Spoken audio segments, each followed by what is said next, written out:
Sot në këtë mbledhje solemne të qeverisë, kujtojmë aktin historik të shpalljes së pavarësisë me 17 shkurt 2008. Kujtojmë qëndresën dhe sakrificën e popullit, nderojmë heronjt dhe veprimtarët e rëndë shekuj, rezistencën paqësore dhe kryengritjet e armatosura pas luftës së dytë botërore, të cilët kulmuan me luftën e ushtrisë shqiptare të Kosovës. Sot pavarësia jonë mbush 18 vjet, mbase një moshë e re për shtetin, por një kapitull i rëndësishëm në rrugtimin ton të gjatë si popull. Vërtet, shteti, pavarësia dhe kushtetuta jonë është e re, por gjuha, kultura dhe populli ynë janë të lashtë. Shteti i Kosovës është ndërtuar dhe qëndron për vlerat e lirisë e të demokracisë, të barazisë e të drejtësisë, prosperitetit dhe të gjithë përfshirjes. Secili qytetar, pavarësisht gjuhës apo etnisë, fesë apo prejardhjes, është i barabartë para ligjit. Në këto 18 vite kemi arritur shumë si shtet dhe si shoqëri.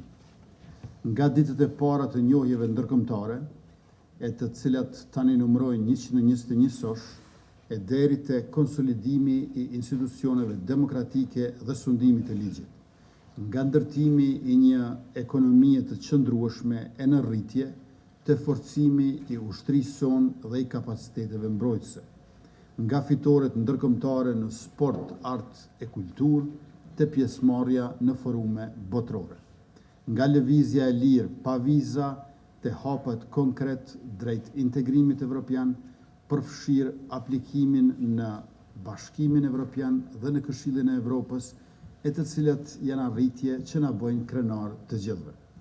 Në këtë ditë feste dhe reflektimi, nuk mund të mos kujtojmë se përfaqësuesit që morën pjesë në shpalljen e pavarësisë së Republikës sonë sot mbahen padrejtësisht në Hag. Kontributi i secilit prej tyre për lirinë dhe pavarësinë është i çmuar dhe historia do të jetë ajo e cila do ta bëjë gjykimin e drejtë. Të dashur qytetar, ky vit i pavarësisë na gjen në fillim të një mandati të ri qeverisës me besim të madh nga qytetarët e vendit tonë. Punët që na presin janë të shumta dhe pritjet e qytetarëve janë të mëdha, por i lartë është motivi dhe fisnik është qëllimi që kemi para vetes.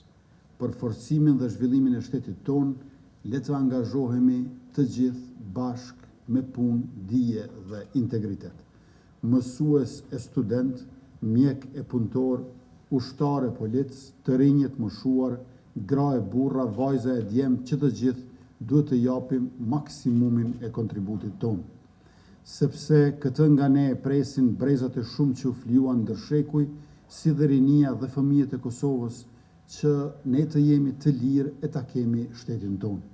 Le t'i bëjmë krenar duke punuar e duke zhvilluar dhe forcuar shtetin.